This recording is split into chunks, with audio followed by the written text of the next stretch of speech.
Afternoon, everyone. Welcome to our press con this afternoon. Before we proceed, please allow me to acknowledge the presence of our Chief PNP today, Police General Benjamin Acorda Jr., sir.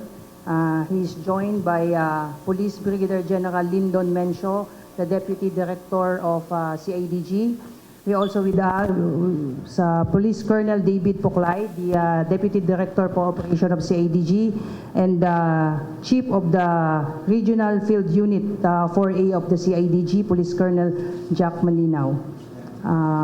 Also, would like to welcome also our friends from the media. Before we proceed, let's us hear the press statement of our Chief PNP, sir. Yes, once again to our friends from the media, especially from the PNP Press Corps, to the officers here present. We have here with us the DDA of CIDG and of course the Chief of RFU 4A CIDG, Police Colonel Jack Malinaw, and the DDO of CIDG, Police Colonel David Poclay. As a backgrounder, almost 2 months ago, this project had been talagang upon the assumption of our regional chief, CIDG 4A, it had become his passion also to solve the problems on this, yung mga missing sabongeros. And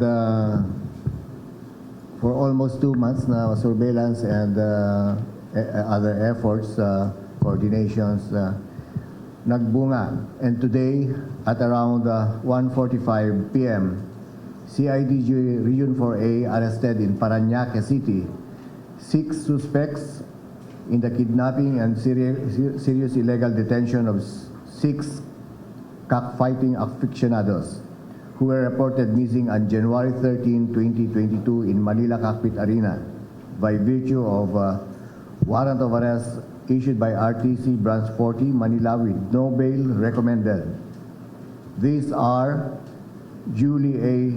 Patidongan, Acadondon Mark Carlo, E. Zabala, Virgilio P. Bayog, Roberto G. Matiliano Jr., John Ray R. Consolacion, and Glir Codilla.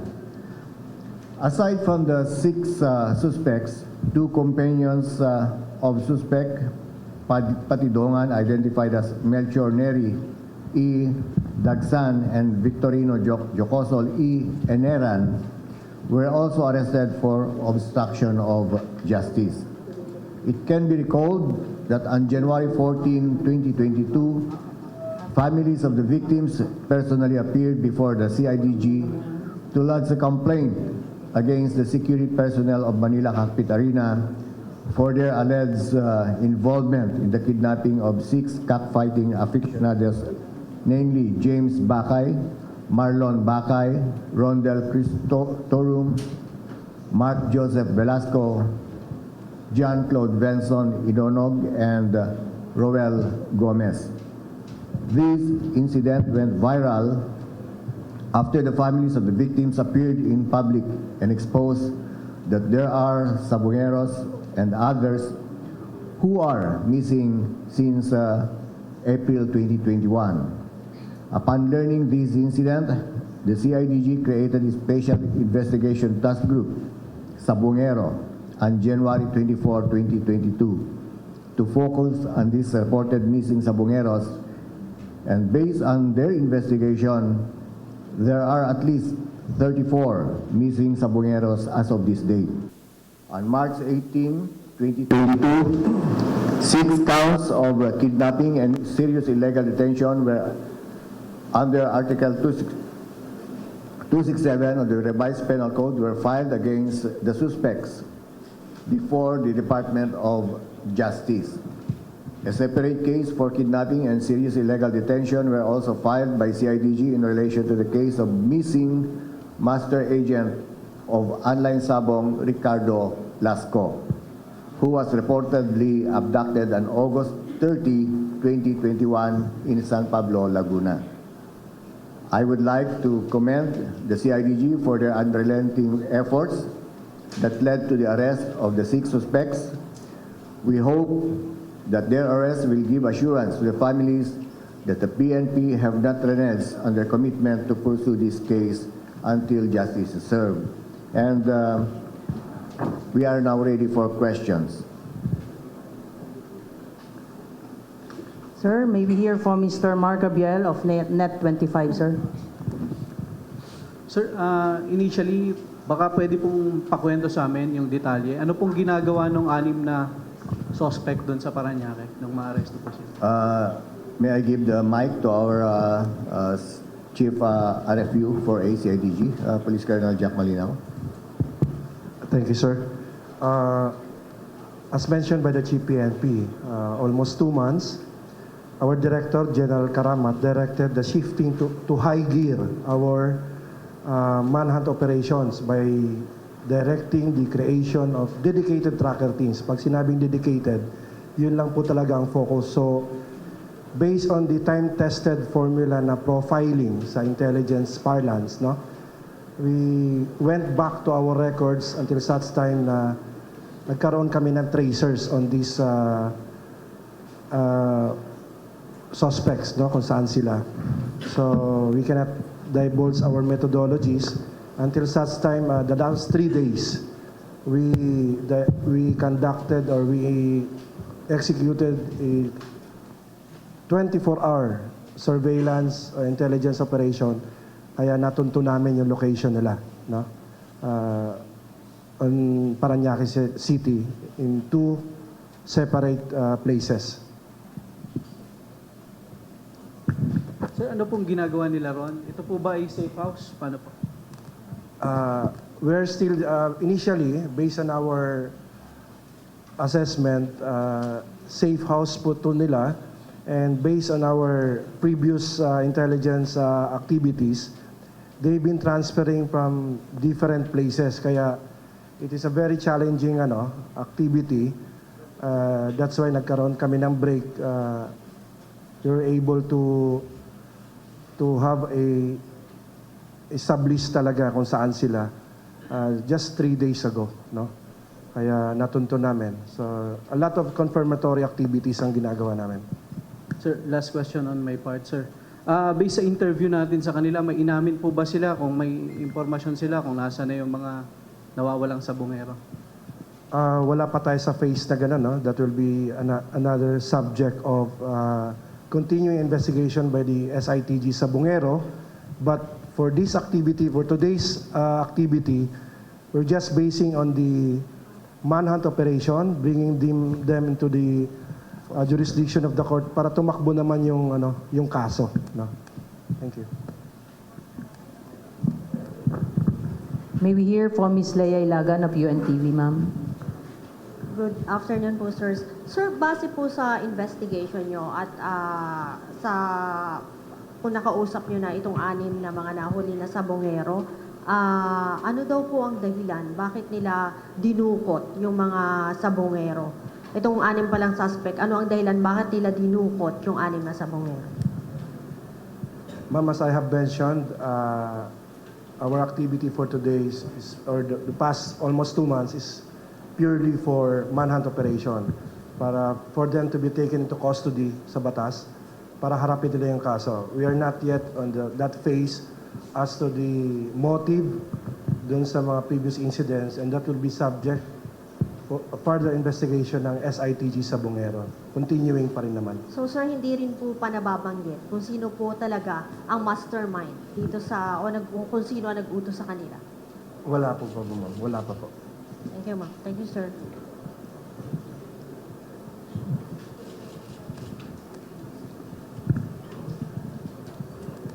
Gandang hapon po, Chief PNP, sir. Unang-una po, pagkatapos ma-aresto Regional Chief Malinaw, meron nung 1 milyong patong sa ulo yung bawat isa sa kanila. Ano po? Chief PNP, kanino po mapupunta ito, sir? I'm sorry? Meron hong bounty, sir? Meron hong reward na 1 milyon kada ulo, itong 6 na ito. Kanino mapupunta ito, Chief PNP, sir? Well, usually, because police officers are not allowed to receive rewards, and this goes to the action agent, to the informants who are instrumental to their arrest. And also, with this, what do you call that, rewards, I hope it will serve also as convince others to really support the PNP in these manhunt operations to the other wanted persons.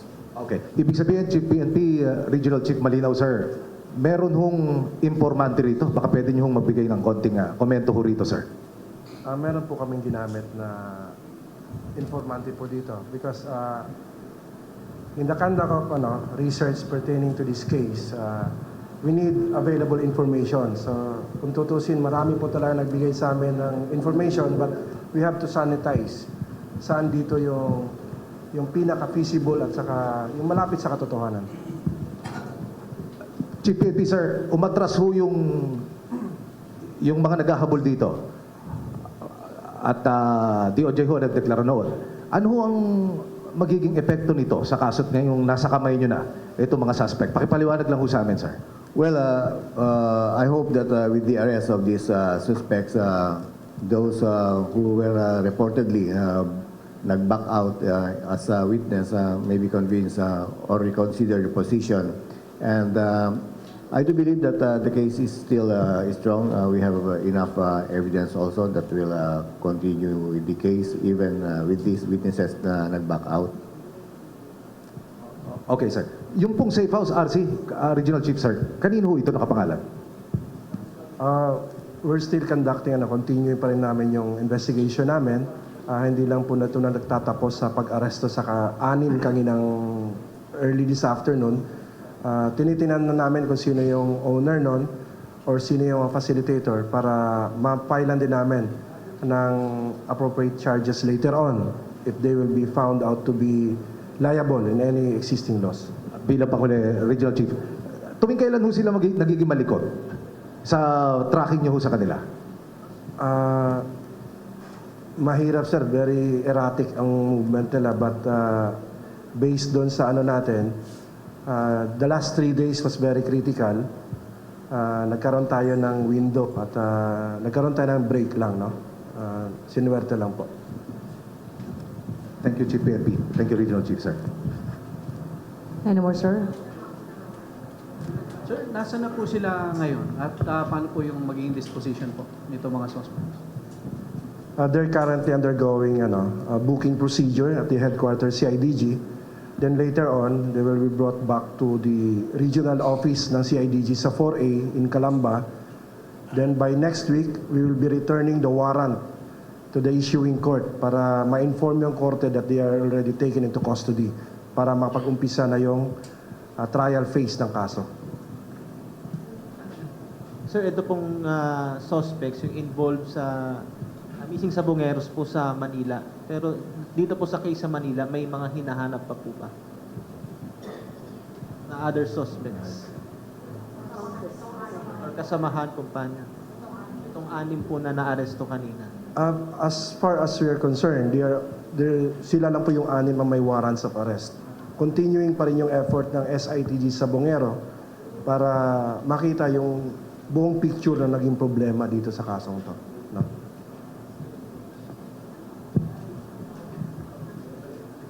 Any more questions, sir? Sir Mar? Pwede po ba naming malaman kung saan-saang lugar sila nagpapalipat-lipat? Based on your I decline to answer, sir, because those are operational, sir. That is purely, methodologies kasi namin, sir, we cannot divulge those, Thank you. Mga dating gwardiya ho ito, may mga baril ba kayo nakuha, Regional Chief, sir? O anong ebidensya ang inyo nakuha? Pwedeng ituring na ebidensya po? Negative, sir. Wala po silang mga firearms when our teams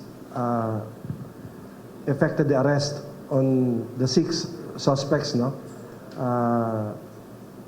And other evidence, wala naman kasi since the cases were already filed and appropriate warrant of arrest were issued against them. Kaya nga ito nahuli sila ngayong hapon.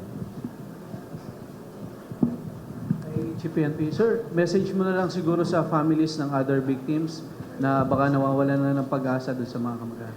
Yeah, let me take this opportunity again, yung palagi nating sinasabi, kahit magpakapagod ang pulis kung wala yung tulong ng ating mamayan. Making our community safe is an effort of, or it's a contribution of all the members of the society, kasama ng police at saka yung mga civilians. And in line with that, sa ating mga, sa mga, lalo na sa pamilya, member ng family ng mga biktima, I hope that this development will convince them further to be strong and to help us really strengthen the case. Yung other witnesses, sana they will reconsider the position and magtulong-tulong po tayo na gawing malakas ang kaso, tayo manindigan, sama-sama tayong manindigan para makamit ang talagang totoong kapayapaan sa ating komunidad. With this coordination and support between the police and the community, I do believe that eventually magkakahiyaan yan. Yung palaging sinasabi, with this engaged community, mahihiya ang pulis na at saka mga ibang mga loko-loko dyan na gagawa ng kalokohan because alam nila na ang community ay talagang nagmamatsyag. In the same manner, magiging norms naman ng pulis na paninindigan namin, gagawin namin ang trabaho and ito ay magagawa pag nagtutulungan. Maraming salamat po. Thank you very much to our GPNP and the leadership of CADG, to our friends from the media. Maraming salamat po. And that ends our short press con this afternoon. Don't worry to our friends in the media. We will be sharing with you this video and pictures for your Pahabol ko lang, no? Again, I would like also to congratulate yung mga tauhan ni Jack and yung mga tumulong na mga informant natin. Maraming salamat. I know it's an effort. How many days na tinatawagan na ako ni Jack, Sir, makuha na. Talagang hindi natutulog. Ako naman nakabantay. So, congratulations, Jack. Thank you. Thank you, sir. Thank you, sir.